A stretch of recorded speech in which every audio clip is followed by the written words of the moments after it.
নমস্কার, সবাই কেমন আছেন? আমাদের চ্যানেলের আরও একটা ভ্লগে আপনাদের সবাইকে স্বাগতম। সেদিন ছিল 17 এপ্রিল, কর্তামশাই আর আমার ম্যারেজ অ্যানিভার্সারি। সেই উদ্দেশ্যে তারাপীঠে একটু পুজো দিতে যাব বলে মনস্থির করেছিলাম। সেই মতন সকাল সকাল গুছিয়ে বেরিয়ে পড়েছিলাম তারাপীঠের উদ্দেশ্যে।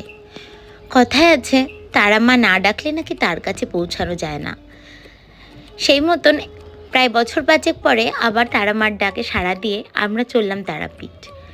রাস্তায় অল্পক্ষণের জন্য একটু থেমেছিলাম জলখাবার আর চা খাওয়ার উদ্দেশ্যে। সব বাড়ির থেকে গোছানো খাবারই খাওয়া হয়েছিল। সামনে দেখি কয়েকটা ছেলে রিল বানাচ্ছে। যাই হোক, রাস্তাটা খুবই সুন্দর। কাটোয়া লাইনের রাস্তা ধরেই আমরা গেছিলাম, কিন্তু রাস্তার ধারে একটুও ছায়া নেই। রোড তৈরি করার জন্য রাস্তার ধারে যত বড় বড় গাছ সবই কেটে বাদ দেওয়া হয়েছে। এদিকে নো এন্ট্রি চলছিল রামনবমীর জন্য, সেই জন্য লরির লম্বা লাইন পেরিয়ে আমরা এসে পৌঁছালাম মা নলাটেশ্বরীর কাছে। কথিত আছে এখানে দেবীর নলি পড়েছিল, কিন্তু সেই রাস্তা দিয়ে ঢুকে আর এগোতে পারি না। দলে দলে মিছিল ঢুকছে, রামনবমীর জন্য উৎসব পালন হচ্ছে। যদিও আগে পশ্চিমবঙ্গে এত রামনবমী নিয়ে উত্তেজনা দেখিনি, এবছর এতটা প্রথম দেখলাম। তবু বেশ ভালোই লাগছিল দেখতে। সত্যি নানা ধর্মের সমাহার আমাদের পশ্চিমবঙ্গ। গাড়ি ঘুরিয়ে অন্য রাস্তা দিয়ে এসে পৌঁছালাম মা নলাটেশ্বরীর কাছে। মন্দিরটা আকারে ভীষণ বড়। একদিকে হাড়িকাঠ, যজ্ঞবেদী, লম্বা হয়ে সিঁড়ি উঠে গেছে মা নলাটেশ্বরীর কাছে। সতীমাতার পিতা মহারাজ দক্ষ শিবকে জামাই হিসেবে মেনে নিতে পারেননি, তাই তার যজ্ঞে নিমন্ত্রণ পাননি স্বয়ং শিব। কিন্তু সেখানে উপস্থিত ছিলেন তার মেয়ে সতীমাতা, এবং সেখানে তিনি স্বামীর নিন্দা সহ্য করতে না পেরে দেহত্যাগ করেছিলেন। আর সেই দেহ কাঁধে নিয়ে শিব নেচেছিলেন প্রলয় নৃত্য। কথিত আছে তখন সৃষ্টি প্রায় যায়। সেই ভয়ে বিষ্ণু নাকি সুদর্শন চক্র দিয়ে সতীমাতার দেহ 51টি টুকরে ভাগ করেছিল। তারই একটা টুকরো দেবের নলি এসে পড়েছিল এই মা নলাটেশ্বরীর কাছে। নলাটেশ্বরীর কাছে পুজো দিয়ে আমরা বেরোলাম তারাপীঠের জন্য। তারাপীঠের গেট পেরিয়ে রাস্তার ধারে মায়ের মাসির বাড়ি পেরিয়ে আমরা এসে পৌঁছালাম হোটেলের কাছে। এখানে এসেও দেখি সেই মহা মিছিল বেরিয়েছে রামনবমীর জন্য। দলে দলে সব লোকেরা মিছিল ধরে নাচতে নাচতে এগিয়ে যাচ্ছে। সবই ঠিক আছে, কিন্তু একটা কথা বলতে বাধ্য হচ্ছি, মাইকের অত্যাচারটা নেওয়া যাচ্ছিল না। এইভাবে চোং সাজিয়ে প্রায় 8টা-10টা লরি এগিয়ে যাচ্ছিল এই মিছিলের সঙ্গ ধরে। কিভাবে এত শব্দ সহ্য করা যায় আমার জানা নেই। যাই হোক, এদিকে দুপুরে মায়ের ভোগ এসে উপস্থিত। কথায় আছে ভোগ দর্শনে নাকি দুর্ভোগ কাটে। আমাদেরও দুর্ভোগ কাটিয়ে দাও মা। ভোগ খেয়ে একটু বিশ্রাম নিয়ে আমরা বেরোলাম মা তারার মন্দিরের উদ্দেশ্যে পুজো দেবো বলে। এই তারাপীঠ নিয়ে অনেকের মতভেদ আছে। কেউ বলেন এটা সিদ্ধপীঠ, আবার কারোর মতে এটি 51 পীঠের একটি পীঠ। মা তারার তৃতীয় নেত্রের তারা এখানে পড়েছিল, সেই জন্য এটা 51 পীঠের একটা পীঠ। কিন্তু পঞ্জিকাতে এরকম কিছু লেখা নেই।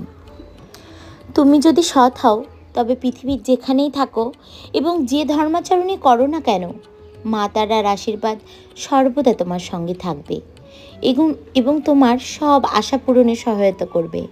হৃদয় ও মনের যাবতীয় যন্ত্রণা তিনিই দূর করবেন। দেবীর বাম পদ অগ্রগামী, তাই তিনি এখানে বামাকালী নামেও পরিচিত। তারাপীঠের মহাশ্মশানে জ্যোতিরূপে বাস করেন দেবী। মানব এই জীবন যে নশ্বর তা তারাপীঠের মহাশ্মশানে এসে ভালো করে উপলব্ধি করা যায়।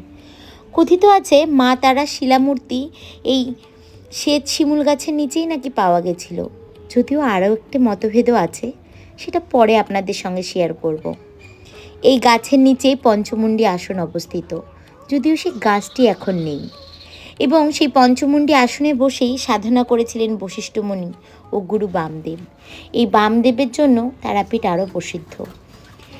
মায়ের রূপোর আচ্ছাদন মূর্তি, যেটাকে আমরা মাতৃরূপে আরাধনা করি, সেই মূর্তির সামনে এসে যখন দাঁড়ালাম, কি চাওয়ার ছিল, কি বলার ছিল মাকে সব ভুলে গেছি। দু চোখ বেয়ে শুধু জলের ধারা নেমে এসেছিল। মা বুঝি এইরকমই মমতাময়ী। যাই হোক, মন্দিরে পুজো দিয়ে দান ধ্যান যা কিছু করতে হয়, কথায় আছে দান না করলে নাকি পুজোর ফল লাভ করা যায় না। জানি না কতটুকু কি দিতে পারি আমরা, তবু সামর্থ্য অনুযায়ী চেষ্টা করি। পুজো দেওয়ার পর আমাদের যে পান্ডা আছে উনি আমাদের বললেন এক চক্রধাম ঘুরে আসতে। খুব সুন্দর জায়গা। এর আগে যদিও অনেকবার তারাপীঠ এসেছি, কিন্তু এই মন্দিরটি দেখা হয়নি। সেই উদ্দেশ্যে আমরা এলাম এক চক্রধামে। গৌর নিতাইয়ের জন্মস্থান এটি। এখানে মোবাইল নিয়ে ঢোকা নিষেধ, তাই ভেতরটা আপনাদের দেখাতে পারলাম না। এই এক চক্রধাম ঘুরে আমরা গেছিলাম প্রভু জগন্নাথ দেবের মন্দিরে। পুরীর মন্দিরের আদলেই এই মন্দিরটি তৈরি। এখানে মামি বিমলা দেবী, মা লক্ষ্মী অনেকেই অবস্থান করেছেন। মন্দিরটি বাইরে থেকে খানিকটা ভিডিও করে ঘুরে মা বিমলা দেবী, মা লক্ষ্মী ও জগন্নাথ দেবকে দর্শন করে আমরা মন্দিরের বাইরের থেকে মাটির হাঁড়িতে তৈরি অপূর্ব চা আর চপ খেয়ে এসেছিলাম বামদেবের বাড়ির উদ্দেশ্যে। এখানে এসে বামদেব যে মন্দিরে সাধনা করতেন, প্রথমে গেলাম সেখানে দেখলাম যে শিব লিঙ্গটি রয়েছে, তার গৌরীপীঠ নেই। গৌরী ছাড়াই বাবা ভোলেনাথ এখানে পূজিত হন। জানতে পারলাম কেন তার গৌরী নেই। পূজারী নিজে মুখে সব বুঝিয়ে বললেন। দেখলাম বামদেবের পুরনো ছবি, তার পরের জন্ম, আরও নানান ধরনের পুরনো ছবি। বামদেব যখন সাধনা করতেন তখন কালো হলুদ ছবিও দেখলাম। এখানে শিবের গৌরী নাই এবং ঈশান কোণে বসেছে, তার কারণ হচ্ছে যখন সমুদ্র মন্থনে শিব যখন বিস্ফোরণ করে মৃত্যুর কোলে ঢুকে পড়েছিল, তখন একটা আকাশবাণী হয়েছিল, যদি কোনো দেবী মাতৃরূপে উল্লঙ্ঘ হয়ে শিবকে নিজে স্তনপান করায় মা রূপে, তাহলে শিব বেঁচে যাবে। আর তখন শিব তো দেবাদিদেব মহাদেব, ওর তো কোনো মা নেই, কে হবে শিবের মা? তখন সমস্ত দেবতারা ভয় পেয়ে গেল যে শিব যদি মরে যায় কিন্তু সৃষ্টি বন্ধ হয়ে যাবে। কারণ এটা হচ্ছে শিব, আর নিচে থাকে ওটা পার্বতী, হর পার্বতী। তাহলে হর পার্বতীর মিলন ছাড়া তো শিব পৃথিবীতে সৃষ্টি হবে না। তখন নারায়ণ বললো, তাহলে এক কাজ করো, তোমরা যত দেবী আছো তোমাদের সব দেবীর দৈব দেবীত্ব শক্তি দিয়ে এক নতুন দেবী সৃষ্টি করো, যে দেবী হবে শিবের মা। কারণ যে নতুন দেবী হবে সে তার শিবকে বিয়ে করছে না, সে শিবের মাতৃরূপে হবে। তখন সেই নতুন দেবীর নাম হলো আদ্যা শক্তি মহামায়া তারা তখন শিবকে মানুষ সরোবরের তিব্বত অন্ধকার গুহার ভেতরে গিয়ে এরকম বাবুর মতো ছোট বালক ধারণ করে উলঙ্গে স্নান করা। শিব যখন পূর্ণ শিবে পরিণত হল, তখন জ্ঞানমান ছেলে তারা তখন জ্ঞানমান মার সামনে উলঙ্গ হয়ে থাকতে পারবে না, লজ্জা করবে। মা তারা যে এত বড় কোরআনটার সামনে আমি উলঙ্গ হয়ে কী করে দাঁড়াবো?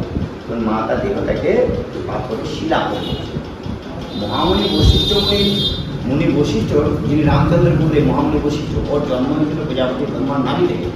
উনি পিতামহ ব্রহ্মাকে বলে, হে পিতামহ আমার মাকে। তো নারদ, বশিষ্ঠ, আলিমান, কাশ্যপ, এসব যে গোত্রগুলো আমাদের হয় না, এরা সব ঋষি। এই ঋষিদের কারোই মা ছিল না। তা বলে তোদের মাকে দর্শন করতে হলে তোরা যদি কঠোর তপস্যা করতে হবে, সেটা মাকে দর্শন করতে হবে। এবারে কী করে করতে হবে? যদি চীন দেশে যাস, সেখানে ভগবান জনার্দন বুদ্ধ আছে, সেখানে সনাতন্ত্রের দীক্ষা দেওয়া, ওই তোদিকে পথ দেখিয়ে দেবে কোন কী করে মাকে দর্শন করতে হবে। এদের মধ্যে ঋষিদের মধ্যে বশিষ্ঠ কিন্তু তেজস্বী, যিনি রামচন্দ্র বুদ্ধ ছিলেন। মহামণি বশিষ্ঠ বলে জন্ম যখন পেয়ে যখন মাকে একটা দর্শন করেই যাবে, তখন মহামণি বশিষ্ঠ সেই জনার্দন বুদ্ধের কাছে গিয়ে সনাতন্ত্র দীক্ষা নেয়।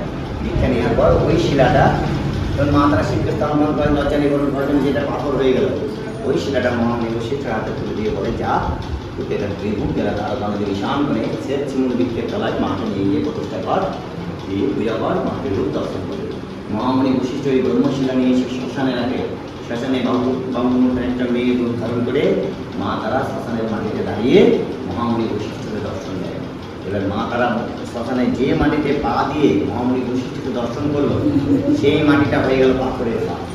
যেটা শ্মশানের সিঁড়ি নেমে এসে পাঠপদ্ম বলা হয়।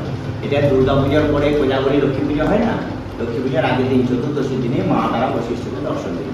ওই জন্য ওই ব্রহ্মশিলাটা, যেটা মা তারা শিবকে স্থান করে উলঙ্গে, ওই শিলাটা বছরে একদিন মন্দির থেকে বেরোয়, শ্মশানে ওই দিনে একদিন বেরোয়, ওইটাই আদি শিলা, ওইটাই দেওয়া আছে। এই বাচ্চারা যেমন রথ করে কাপড় দিয়ে দিয়েছে, এর একেবারে করে দেবে মায়ের ব্রহ্মশিলাটা। এবার মহামণি বশিষ্ঠ বললো, মা আমি কিসে পুজো করবো? বলছে, দেখ আমি যেখানে পা রেখেছি সেখানে পাথরের পা হয়ে গেছে, মা তারা যে মাটিতে পা দিয়ে দাঁড়িয়েছিল সেই জায়গাটা পাথরের পা হয়ে গেছিল। তখন মহামণি বশিষ্ঠ বললো, হ্যাঁ মা, এই চরণ ধরেই আমি তোমার প্রণাম করবো। এইবার বশিষ্ঠ যখন দেহ রাখলো তখন বললো, মা এবার তো পুজোকে করবে, আমি তাই রাতে চলে যাবো, দেহ রাখবে। তাহলে একটু নিশ্চিন্তে যা, আমার দুধের ঋণ চুকাতে নীলকণ্ঠ ভৈরব, আবার শিব চতুর্দশীর বামা পরে বামদেব ঘুরতে যাবো। আমি হলো শিবরাত্রি। এখানে কি সম্পর্ক হলো? মা এবং বেটা, এখানে স্বামী স্ত্রী না, বড় পার্বতী না, মা এবং ছেলে। এবার মা কখনোই সন্তানের কাছে জমি বাঁধতে পারে না, ওটাকে বাংলায় বলা হয় জনি, আর সংস্কৃতিতে বলা হয় ভগব। ঠিক আছে? তাহলে মা দেব আদ্যাশক্তি মহামান, মা বেটার মিলন হচ্ছে এটা। তারাপীঠের ভৈরবকে বামদেব, ভৈরব মানে তো শিব, তারাপীঠে তার ভৈরব বামদেব, দ্বিতীয় তো ভৈরব নাই, একটাই তো ভৈরব বামদেব। ভৈরবী মা তারা সাহেব, এই তো বামদেব মতো যার মায়ের ভৈরবী, তার আবার ভৈরবী কি লাগে? বামদেব তো বিয়ে করেনি না। বংশধর বলতে কি, বামদেবের যে ভাই ছিল রাম, রামের মেয়েকে এখানে খরচা মেরে রেখেছিল, রামের ছোট মেয়েকে। সেই ছোট মেয়ে 6টা বেটা মারা গেছেন, 6টা বেটা তাদের ছেলে নাতি নাতু আছে তো। ওই যে শ্মশানের স্মৃতি লাইন ধরে তো আলতা সেতু থাকছে না, ওইটাই তো মায়ের চরণ। শ্মশানই তো পবিত্র স্থান। তারাপীঠ শ্মশানে যেটা মা তারা আমি দেখাচ্ছি। এত ভালো লাগলো কথাগুলো শুনে। তারপর তার পাশেই ছিল বামদেবের বসত বাড়ি। আজও সেখানে মাটির সিঁড়ি বর্তমান, উঠতে দেওয়া হয় না যদিও। কিন্তু এখানে একটা জিনিস দেখে আমি অবাক হয়ে গেলাম। প্রত্যেকেই বলছেন এটাই তার আসল বাড়ি, যদিও জানি না সত্যি কোনটা তার বাড়ি। ওখান থেকে ঘুরে এসে একটু রেস্ট নিয়ে রাতে খেতে যাওয়ার আগে দেখি বোন কেক এনে হাজির করেছে, অ্যানিভার্সারি কেক। এটাও এক অনন্য অভিজ্ঞতা। এভাবেও অ্যানিভার্সারি পালিত হয়। অ্যানিভার্সারি দিদি এন্ড শুভদা।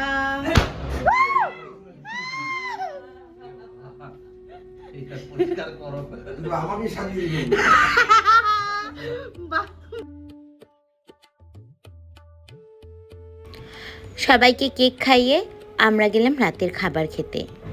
রাতের খাবার খেয়ে বাড়ির জন্য একটু প্যাড়া আনবো বলে পৃথিবী বলে এই দোকানটিতে গেছিলাম।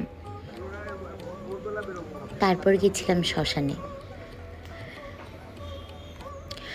পরদিন সকালবেলা ঘুম থেকে উঠে রেডি হয়ে বেরোলাম আরও 3টি পীঠে পুজো দেবো বলে। কিন্তু রাস্তায় খানিক দূর আসতে না আসতেই একটা ভীষণ দুঃসংবাদ। আমাদের বাড়িতে 4টি ছোট্ট ছোট্ট বাচ্চা বিড়াল আছে, 2টো বড় 2টো ছোট। তার একটি বিড়ালকে আগের দিন খুঁজে পাওয়া যাচ্ছিল না। বাড়িতে যাদের রেখে গেছিলাম সেই মেয়েগুলোর মধ্যে একজন ফোন করে বলল, কাকিমণি তোমাদের ছোট বিড়ালটাকে কুকুরে মেরে দিয়েছে, রাস্তার পাশে পড়ে আছে। ওদের অনেক ছোটবেলায় মা ছেড়ে চলে গেছিল, সেই থেকে হাতে করে বোন মানুষ করেছে। ও তো ভীষণ ভেঙে পড়েছিল। এত যত্নের জিনিস যদি এইভাবে কেউ মেরে দেয়, সত্যি কষ্ট লাগে। গাড়ি এসে থামলো দেবী নন্দিকেশ্বরী মায়ের মন্দিরে।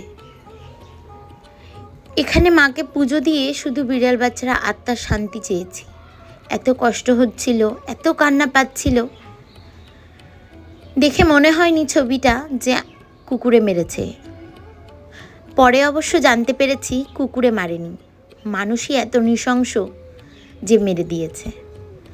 বারবার ভাবছিলাম, ঈশ্বর, এই পৃথিবীটা যতটা আমাদের ততটা তো ওদেরও তো বাঁচার অধিকার আছে। তাহলে কেন ওকে এইসব নৃশংসভাবে মেরে দিল? তুমি বুঝি এইভাবেই মানুষের বিচার করো? মানুষ যেহেতু সব থেকে উন্নত জীব, তাই তার অধিকার আছে প্রাণগুলো কেড়ে নেওয়ার। বোন এত কান্নাকাটি করছিল যে ও অসুস্থ হয়ে পড়েছিল, ও এখানে নামতে পারেনি। তারপর আমরা গেলাম দেবী ফুল্লরা মার কাছে। এখানে এসে দেখি সেই ছোট্ট ছোট বিড়াল ছানাগুলো। মায়ের মন্দিরে ওদের জন্য রোজ মাছ আসে, মায়ের ভোগের ভাগিদার ওরাও। ফুল্লরা মার কাছে এসে মনটা একটা অপার শান্তিতে জড়িয়ে গেল। এর আগেওই মায়ের কাছে এসেছি। এখানে দেবীর ঊর্ধ্ব ওষ্ঠ পড়েছিল, সেই ওষ্ঠই শিলারূপে এখানে অবস্থান করছে। আমরা পুজো দিলাম এবং সেদিন ছিল অনেকগুলো বিয়ের ডেট ছিল। সেই কারণে মায়ের সামনে সাক্ষী রেখে অনেকেই বিবাহ বন্ধনে আবদ্ধ হচ্ছিল। ফুল্লরা মার কাছে পুজো দিয়ে মনটা একটু শান্ত হলো। তারপর আমরা সকালে টিফিন করে চলে এলাম কঙ্কালী মার কাছে। এখানে মায়ের কোমরের হাড় পড়েছিল। এখানে একটা কুণ্ড আছে মন্দিরের পাশে, সেই কুণ্ডেই মায়ের সেই কাক পড়েছিল এবং সেই কুণ্ডেই সেটা শিলা হয়ে গেছে। কুণ্ডে জল যাচ্ছে, এখন দেখা যাচ্ছে না। বছরের একটা নির্দিষ্ট দিনে কুণ্ডর থেকে সেই শিলাটিকে তুলে এনে পুজো করে আবার নির্দিষ্ট স্থানে রেখে আসা হয়। এখানে এসে দেখি প্রচণ্ড ভিড় আর অনেক বিয়ের পাত্রপাত্রী। কঙ্কালী মার কাছে যে বুড়ো পুরোহিত মশাইয়ের সাথে আমরা পুজো দিয়েছি এর আগে, তিনি মারা গেছেন। এখন যারা আছে তারা বড্ড টাকা চেনে।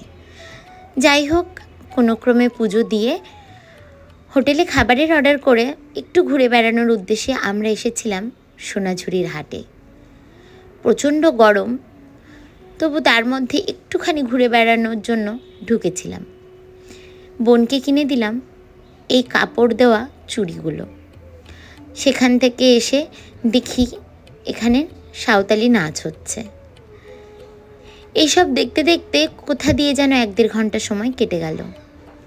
এদিকে প্রচণ্ড গরম, মামা অসুস্থ হয়ে পড়ছিল, এত ঘাম হচ্ছিল ওর। আমরা আর বেশিক্ষণ এখানে কাটাতে পারিনি। খানিকটা ঘোরাফেরা করে তারপর বেরিয়ে গেছিলাম যেই হোটেলে খাবারের অর্ডার করেছিলাম তার উদ্দেশ্যে, হোটেল সোনার তরী। এখানে এসে খাওয়া দাওয়া সেরে তারপর বেরিয়ে আমরা বাইরেটা দেখছিলাম। বাইরে প্রচণ্ড রোদের তাপ, সেই কারণে ঘুরে দেখা সম্ভব হয়নি। ওই ছায়ার মধ্যে থেকে যেটুকু ভিডিও করা যায়। প্রচুর সূর্যমুখী ফুলের গাছ এখানে ছিল, আর ছিল মৌরি ফুল। এই গাছটা আমি প্রথম দেখলাম।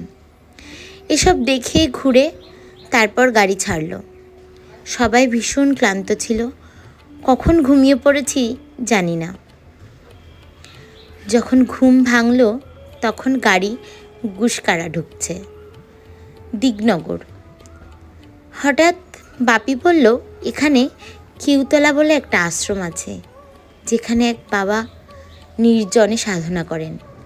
সেই মন্দির দেখার উদ্দেশ্যে আমরা ঢুকলাম বাবার আশ্রমে। সত্যি কথা বলতে বাপির মুখে যখন বাবার কথা শুনেছি তখন বুঝতে পারিনি যে এই আশ্রমটাতে এত শান্তি। মনটা যেন এক নিমেষে ঠান্ডা হয়ে গেল। কমলাকান্ত ব্রহ্মচারীর শিষ্য ছিলেন জগদানন্দ ব্রহ্মচারী, তার শিষ্য হলেন বাবা তাপস ব্রহ্মচারী। যে কমলাকান্ত জমিদার মশাইকে অমাবস্যায় চাঁদ দেখিয়েছিলেন, সেই কমলাকান্তের কথা বলছি। এখানে আছে বাবা ভোলেনাথের মন্দির। ভোলেনাথ এখানে চন্দ্রচূড় নামে অবস্থান করছে। এছাড়া আরেকটি মন্দির আছে যেখানে জগদানন্দ ব্রহ্মচারীর মূর্তি রাখা আছে। বাবার শোয়ার গৃহ, ভোগ রান্নার গৃহ, মাতৃ আরাধনার জন্য একটি ছোট্ট গৃহ। আর আছে জগদানন্দ ব্রহ্মচারী যে সবের উপরে বসে সব সাধনা করতেন, সেই সবটি একটি গৃহের নিচে পোতা আছে, যেই ঘরের মধ্যে বসে বাবা সাধনা করেন। সেখানে সাধারণ মানুষের প্রবেশ নিষেধ। আশ্রমে শিবরাত্রির দিন বড় ধুম হয়। ভীষণ বড় আশ্রম, অনেক বন জঙ্গল, মন্দির। এখানে এসে মনটা এমনি শান্ত হয়ে যায়। বাবা এখানেই থাকুন এভাবেই। আমাদের মন যখন যখন অশান্ত হবে বাবার কাছে ছুটে এসে এইভাবেই শান্তি খুঁজে নিয়ে যাব। আজকের ভ্লগটা এখানেই শেষ করছি। আপনারা সবাই ভালো থাকবেন, সুস্থ থাকবেন, সাবধানে থাকবেন। সবাই মিলে বলুন জয় তারা, জয় মা তারা।